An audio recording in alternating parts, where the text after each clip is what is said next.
very good morning all of you. Good morning, ma'am. Namaste to all. Namaste, ma'am.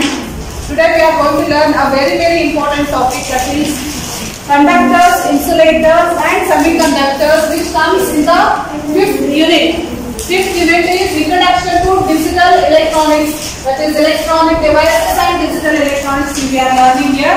So being that, what is conductor, what is insulator, what is semiconductor? Diode is basically a semiconductor component. ಏನದು ನಾವು semiconductor device ಅಂತ ಕರಿತೀವಿ. But semiconductor ಅಂದ್ರೆ ಏನು ತಿಳ್ಕೋಬೇಕಲ್ಲ ಇವತ್ತು. So you know conductor, you know insulator. Tell me. Current can flow is conductor. Yes, the device or a substance or a material through which current easily passes, easily flows. That we call it as a conductor. Any example for conductor? Water, ಮತ್ತೆ copper. ಇದು wire ಅಲ್ಲಿ ನೀವು ನೋಡಕತ್ತಿರಲ್ರಿ, ಅದರೊಳಗೆ ಏನಿರ್ತೈತಿ? Copper wire ಇರ್ತೈತಿ. Copper ಇರ್ತೈತಿ. So copper is a good conductor. ಮತ್ತೆ many metals you will get. Silver. ಮತ್ತೆ ಬಹಳಷ್ಟು ಬರ್ತಾವ ಕಂಡಕ್ಟರ್ಸ್. ನಿಮ್ಗೆ ಗೊತ್ತಿರಬೇಕು ಯಾವ್ದ್ರಲ್ಲಿ ಕರೆಂಟ್ ಫ್ಲೋ ಆಗ್ತೈತೆ ಅಂತ ಹೇಳಿ ನಿಮ್ಗೆ ಗೊತ್ತಿರಬೇಕು. ನೆಕ್ಸ್ಟ್ ಇನ್ಸುಲೇಟರ್ ಅಂದ್ರೆ general what you know, just tell me, then will compare the table. Insulator ಅಂದ್ರೆ ಏನು? Where the current does not flow, in which the current does not flow. ಯಾವ್ಯಾವು? ಪ್ಲಾಸ್ಟಿಕ್, ರಬ್ಬರ್, ಮತ್ತೆ ವುಡ್, ಮತ್ತೆ glass. So like that we get. So ಎಲ್ಲಿ ನಿಮಗೆ current flow ಆಗಂಗಿಲ್ಲ, okay, insulator ನಾವು ಕರಿತೀವಿ. Okay, next comes semiconductor. Semiconductor. So semi means half. Semiconductor ಅಂದ್ರೆ it is a half a conductor, half a insulator. So it is in between conductor and insulator. So ಹಾಗೆ semiconductor ಅಂದ್ರೆ ಈ ಕಡೆ purely conductor ಅಲ್ಲ, ಈ ಕಡೆ purely insulator ಅಲ್ಲ, in between. The conductivity, whose conductivity lies in between insulator and conductor. Sometimes it behaves as insulator, sometimes it behaves as a conductor. In between ಇರ್ತದೆ behavior. ಅದಕ್ಕೆ ನಾವು ಅದನ್ನ semiconductor ಅಂತ ಕರಿತೀವಿ. So these things we are learning in detail in the today's class. So today's classifications are done on the substance property. ಯಾವ property? Flow of electricity property ಮೇಲೆ ನಾವು ಇದನ್ನ ಕ್ಲಾಸಿಫೈ ಮಾಡ್ತೀವಿ. How they are classified? Depending upon the flow of electricity. So ಯಾವ್ದ್ರಲ್ಲಿ ಜಾಸ್ತಿ electricity flow ಆಗ್ತೈತಿ, current flow ಆಗ್ತೈತಿ, ಅದರ ಪ್ರಕಾರ ಕ್ಲಾಸಿಫಿಕೇಶನ್ ಮಾಡ್ತೀವಿ. ಸೊ ಕರೆಂಟ್ ಫ್ಲೋ ಎಲ್ಲಿ ಜಾಸ್ತಿ ಇರ್ತೈತಿ? ಕಂಡಕ್ಟರ್ ದಲ್ಲಿ ಜಾಸ್ತಿ ಇರ್ತೈತಿ. ಇಲ್ಲಿ there will not be any flow of current in insulators. Here there will be flow of the current. Sometimes it behaves as a conductor, sometimes it behaves as a insulator. So if the conductivity lies in between conductor as well as insulator, that is what is a semiconductor. It is very interesting topic. Semiconductor we learn in depth. Okay, so let us have a table comparison. Okay, so first nodi conductor ante enide illi, the substance which allows the flow of electric current. Yav substance idu, ಯಾವ substance ಅದು? Example table ನಲ್ಲಿ ಇದೆ. Copper, mercury, silver, aluminium, water, acid, human body, metallic salt, charcoal. So ಇವೆಲ್ಲ ಏನ್ ಮಾಡ್ತಾವು? They hello the flow of current. Even our body, human body, it is a good conductor. ಅದಕ್ಕೆ ನಿಮಗೆ electric shock ಹೊಡೆದಾಗ feel ಆಗ್ತದೆ, will sense it, because the current flows through our body. got it? Next, insulator, the substance which do not allow any flow of electric current. ಅದು hello ಮಾಡಂಗಿಲ್ಲ, pass ಮಾಡಂಗಿಲ್ಲ, ಆಯ್ತಾ? ಅದಕ್ಕೆ insulator ಅಂತ ಕರೀತಾರೆ. ಯಾವ ಎಕ್ಸಾಂಪಲ್ ನೀವೇ ಹೇಳಿದ್ರಿ? Wood, rubber, glass, ebonite, mica, sulphur, dry air. So these are some examples for insulator. Next, semiconductor, how it is defined? The substance whose conductivity lies between insulator and conductor. Our attitude narbarbirtade. Conductivity ಅಂದ್ರೆ it is the ability of the material to get the current flow. Current flow ಹಾಗೂ capacity ಇರುತ್ತೆ, ಅದಕ್ಕೆ conductivity ಅಂತ ಕರೀತಾರೆ. So ಇದಕ್ಕೆ examples ಯಾವ ಬರ್ತಾವ ನೋಡ್ರಿ. ಸೆಮಿ ಕಂಡಕ್ಟರ್ ನಿಮ್ಗೆ ಎಕ್ಸಾಂಪಲ್ ಕೇಳಿದ್ರೆ ಯಾವ ಹೇಳ್ಬೇಕು ನೀವು?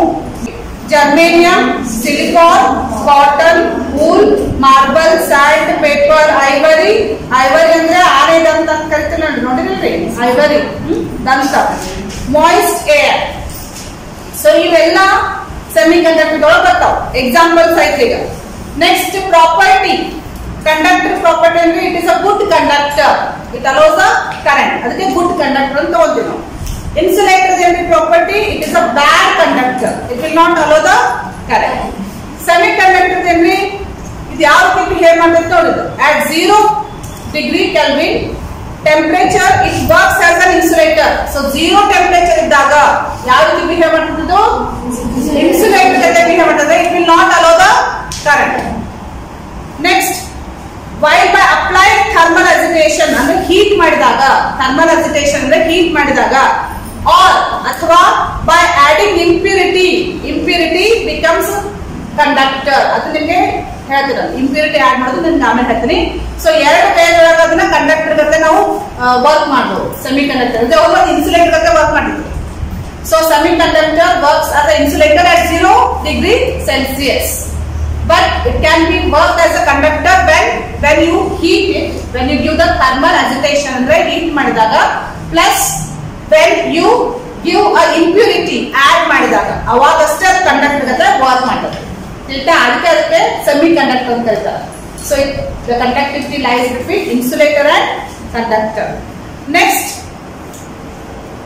conduction band and valence band overlap each other ಅಂತಂದಿದೆ ನೋಡಿ. So this depends on the energy band diagram. So energy band diagram is a diagram which contains the different levels of energy. There are mainly two levels of energy considered here. One is conduction band, another one is valence band. ಎರಡು band ಇಟ್ಕೊಂಡು, ಒಂದು valence band ಇನ್ನೊಂದು conduction band. So conduction band ಅಂದ್ರೇನು? Where the conduction takes place due to free electrons. Current ಅಂದ್ರೆ it's a movement of free electrons. So conduction band ಅಲ್ಲಿ free electrons ಇರ್ತಾವೆ. Okay, next valence band ಅಲ್ಲಿ ಇರ್ತಾರೆ valence electrons ಇರ್ತಾವೆ. Valence electrons ಅಂದ್ರೆ ಅದನ್ನ ಕಲ್ತಿದ್ರೆ atomic structure you know. Atomic structure of an atom, proton, nucleus, electrons revolving around the nucleus. ನೆನಪಿದೆನಾ? So outermost shell ನಲ್ಲಿ electrons rotate ಆಗ್ತಿರುತ್ತಲ್ಲ, ಅದಕ್ಕೆ ಏನ್ ಕರ್ತಾರೆ? ವ್ಯಾಲೆನ್ಸ್ ಎಲೆಕ್ಟ್ರಾನ್ಸ್ ಅಂತ ಹೇಳ್ತಾರೆ. You know it? ಇದೆಲ್ಲ ಕಲ್ಚರ್ ಅನ್ಕೊಂಡಿಲ್ಲ ನಾನು. Then will understand this. Okay, so ಇಲ್ಲಿ ವ್ಯಾಲೆನ್ಸ್ ಎಲೆಕ್ಟ್ರಾನ್ಸ್ ಎಲ್ಲಿರ್ತಾವೆ? ವ್ಯಾಲೆನ್ಸ್ ಬ್ಯಾಂಡ್ ನಲ್ಲಿ ಇರ್ತಾವೆ. ಸೊ ಎರಡು ಬ್ಯಾಂಡ್ ಗೊತ್ತಾಯ್ತಾ? Free electrons they are free to move. That band we take as a conduction band. Next, valence band where the electrons in the last orbit rotate ಆಗ್ತಾ ಇರ್ತಾ, last orbit ಇರುತ್ತೆ, ಅಲ್ಲಿ valence electrons ಅಂತ consider ಮಾಡ್ತೀವಿ. So ಯಾವ ರೀತಿ energy bands ಇರ್ತಾವ ಅಂತ ಹೇಳಿ ಡಯಾಗ್ರಾಮ್ ಮುಖಾಂತರ ತಿಳ್ಕೋಬಹುದು. ಕಂಡಕ್ಟರ್ಸ್ ಅಲ್ಲಿ ಬೇರೆ ಇರ್ತೈತಿ, ಇನ್ಸುಲೇಟರ್ ಅಲ್ಲಿ ಬೇರೆ ಇರ್ತೈತಿ, ಸೆಮಿ ಕಂಡಕ್ಟರ್ ಬೇರೆ ಇರ್ತೈತಿ. ಫಸ್ಟ್ ನೋಡ್ರಿ ಏನಿದೆ? ಸೊ ಕಂಡಕ್ಟರ್ ಅಲ್ಲಿ ಯಾವ ರೀತಿ ನೋಡ್ರಿ ಎನರ್ಜಿ ಬ್ಯಾಂಡ್, ಕಂಡಕ್ಷನ್ ಬ್ಯಾಂಡ್ ಮತ್ತೆ valence band. ಒಂದು ಬ್ಲೂ ಕಲರ್ ಇದೆ, ಒಂದು ರೆಡ್ ಕಲರ್ ಇದೆ. So blue one is conduction band, red one is valence band. So gap ಏನಾದ್ರೂ ಇದೆಯಾ ಅಲ್ಲಿ? So they are overlapping. There is no gap between conduction band and what? valence band. So they are overlapping. So conductors ಅಲ್ಲಿ ಎರಡು overlap ಆಗ್ತಾವ. Next semi conductor ಹೋಗು. Semi conductor ಅಲ್ಲಿ ಯಾವ ರೀತಿ ನೋಡ್ರಿ? There is a gap between conduction band and valence band. How much gap you are getting? 1 electron volt antandidare. It is measured. The gap is there, but it is a narrow one. Gap is there, but it is narrow. ಅಂದ್ರೆ ಕಡಿಮೆ ಇದೆ gap. Next, go to the next insulator. Insulator ನಲ್ಲಿ ಏನು difference ನೋಡಿ? Energy band gap ಜಾಸ್ತಿ ಇದಲ್ಲ. There is a wide band gap between conduction band and valence band. ಎಷ್ಟು ಬೇರೆ ಅಂದಾಜು 5 electron ಇದೆ. So nearly 5 to 6 ಜಾಸ್ತಿ ಇರ್ತದೆ, ಗ್ಯಾಪ್ ಜಾಸ್ತಿ ಇರ್ತದೆ. ಸೊ ಗ್ಯಾಪ್ ಜಾಸ್ತಿ ಇದ್ದಂಗೆ ಏನಾಗುತ್ತೆ? ಇನ್ಸುಲೇಷನ್ ಜಾಸ್ತಿ ಆಗ್ತಾ ಹೋಗ್ತದೆ, ಕಂಡಕ್ಟಿವಿಟಿ ರೆಡ್ಯೂಸ್ ಆಗ್ತಾ ಹೋಗ್ತದೆ. ಗ್ಯಾಪ್ ಇಲ್ಲದೆ ಹೋದ್ರೆ more conduction will be getting. Gap ಕಡಿಮೆ ಇದ್ರೆ will be getting less conduction. Gap ಜಾಸ್ತಿ ಆದ್ರೆ will be getting more insulation, right? No conduction. ಆಯ್ತಾ? So depending upon the energy band diagram, we can classify conductor, insulator, and semiconductor. This is clear? Energy band diagram. So ಅದನ್ನೇ ಕೊಟ್ಟ ನೋಡಿ table ನಲ್ಲಿ. Conduction in conductor. Conduction band and valence band overlap each other ಅಂದ್ರೆ first point in table. Are you getting this? ಅದು band diagram ನೋಡಿದ್ರೆ correct ಆಗಿ ಗೊತ್ತಾಗುತ್ತೆ. Next insulator ಅಲ್ಲಿ ಏನಿದೆ ಜಾಸ್ತಿ ಗ್ಯಾಪ್ ಇದೆಯಲ್ಲ. Conduction band and valence band are separated by how much? 6 electron volt. 5 to 6 ಅಂತ ಇದೆ. Next semiconductor ಅಂದರೆ conduction band and valence band are separated by how much? 1 electron volt. So gap is less, but how much it is? 1 electron volt. Got it? Next ಏನಂದ್ರೆ ನೋಡಿ. Conductor is a positive temperature coefficient of resistance. Positive temperature coefficient ಅಂತ ಎಲ್ಲ ಕಲ್ತಿರಿ. ಇಲ್ಲ? Here you observe. So from this diagram you can easily understand what is positive temperature coefficient, what is negative temperature coefficient. So positive temperature coefficient is as the temperature increases, as the temperature is increased along x-axis I have taken, as the temperature is increased, then the resistance, what happens? You just observe this. What you can tell? This is the graph. Is it increasing or decreasing? Increasing. As the temperature is increasing, resistance is also increasing. So if the resistance increases with respect to temperature increase, this is called as a positive temperature coefficient. In short, positive temperature coefficient. Positive ಆಗಿರುತ್ತೆ. Increase ಆಗುತ್ತೆ, ಕಡಿಮೆ ಆಗುತ್ತೆ. Negative ಅಂದ್ರೆ ಉಲ್ಟಾ. Negative ಅಂದ್ರೆ temperature increase ಆದಾಗ, so temperature increase ಆದಾಗ ಏನಾಗುತ್ತೆ? ರೆಸಿಸ್ಟೆನ್ಸ್ ಡಿಕ್ರೀಸ್ ಆಗುತ್ತೆ ನೋಡಿ. Refer this. So if the resistance decreases as the temperature increases, then that type of property we call it as a negative temperature coefficient. ಇದು ಬಹಳ important ಇದೆ ನಿಮಗೆ. So you observe here in the comparison table. Now let us understand. Conductor ಯಾರು ಇರುತ್ತೆ? Positive temperature coefficient ಇರುತ್ತೆ. Conductor copper ತಗೊಂಡು ಯಾವ್ದು ತಗೊಂಡು positive temperature coefficient ಅಂದ್ರೆ ಗೊತ್ತೈತಿ ಈಗ. ಏನಂದ್ರೆ temperature increase ಮಾಡಿದ್ರೆ ಏನಾಗುತ್ತೆ? Resistance also increases in conductor. But in insulator and semiconductor, ಅದೇನ್ ಬರ್ತದೆ? Negative temperature coefficient ಬರ್ತದೆ. Negative temperature coefficient of resistance for insulator also and for semiconductor. This is clear? ಅರ್ಥ ಆಯ್ತಾ? ಸೊ ಇದರಲ್ಲಿ ಬಹಳ ಇಂಪಾರ್ಟೆಂಟ್ ಪಾಯಿಂಟ್ ನೀವು ಕಲ್ತಿರಿ. ಸೊ ಕಂಪ್ಯಾರಿಸನ್ ಟೇಬಲ್ ದಲ್ಲಿ conductor ಅಂದ್ರೆ ಏನು, ಇನ್ಸುಲೇಟರ್ ಅಂದ್ರೆ ಏನು, ಸೆಮಿಕಂಡಕ್ಟರ್ ಅಂದ್ರೆ ಏನು ಅಂತ ಹೇಳಿ ಇಂಪಾರ್ಟೆಂಟ್ ನಾನು ನಿಮಗೆ ಹೇಳಿದ್ದೀನಿ. ಮತ್ತೆ ಡೌಟ್ಸ್ ಇದ್ರೆ ಕೇಳಿ. ಇದು ನಿಮಗೆ ಎಕ್ಸಾಮ್ ದಲ್ಲಿ ಯಾವ ರೀತಿ ಕೇಳಬಹುದಂದ್ರೆ ಡಿಫೈನ್ ಕಂಡಕ್ಟರ್, ಇನ್ಸುಲೇಟರ್, ಸೆಮಿಕಂಡಕ್ಟರ್ ಕೇಳಬಹುದು. ಡಿಫೈನ್ ಅಂತ ಕೇಳಬಹುದು. ಅಥವಾ explain conductor, insulator, semiconductor. Explain ಅಂತ ಹೇಳಿದಾಗ explanation ನ ನೀವು definition ಕೊಟ್ಟು example ಕೊಟ್ಟು explain ಮಾಡಬೇಕ್ರಿ. ಇನ್ನೊಂದು ಯಾವ್ದು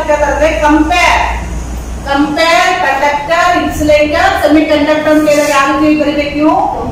ಟೇಬಲ್ ಹಾಕಿ ಬರೀಬೇಕು. ಕಂಪೇರ್ ಅಂತ ಹೇಳಿದಾಗ what is the difference between ಅಂತ ಹೇಳಿದಾಗ, compare between ಅಂತ ಹೇಳಿದಾಗ you should put it in a table form. ಅವಾಗ ನಿಮ್ಗೆ ಮ್ಯಾಕ್ಸಿಮಮ್ ಮಾರ್ಕ್ಸ್ ಸಿಗುತ್ತೆ. ಅದಕ್ಕೆ ನಿಮ್ಗೆ ಇದು ಟೇಬಲ್ ಬಹಳ ಇಂಪಾರ್ಟೆಂಟ್ ಅಂತ ಹೇಳಿದ್ರೆ ಇದೊಂದು ಟೇಬಲ್ ನಿಮ್ಗೆ ಗೊತ್ತಾಯ್ತಂದ್ರೆ you can answer for any type of question. Explain ಮಾಡಬಹುದು, ಡಿಫೈನ್ ಮಾಡಬಹುದು, ಕಂಪೇರ್ ನೀವು ಮಾಡ್ಲಿಕ್ಕೆ ಈಸಿ ಆಗುತ್ತೆ. ಅದಕ್ಕೆ ಇದೊಂದು ಟೇಬಲ್ ಪರ್ಫೆಕ್ಟ್ ಮಾಡ್ಬೋದು.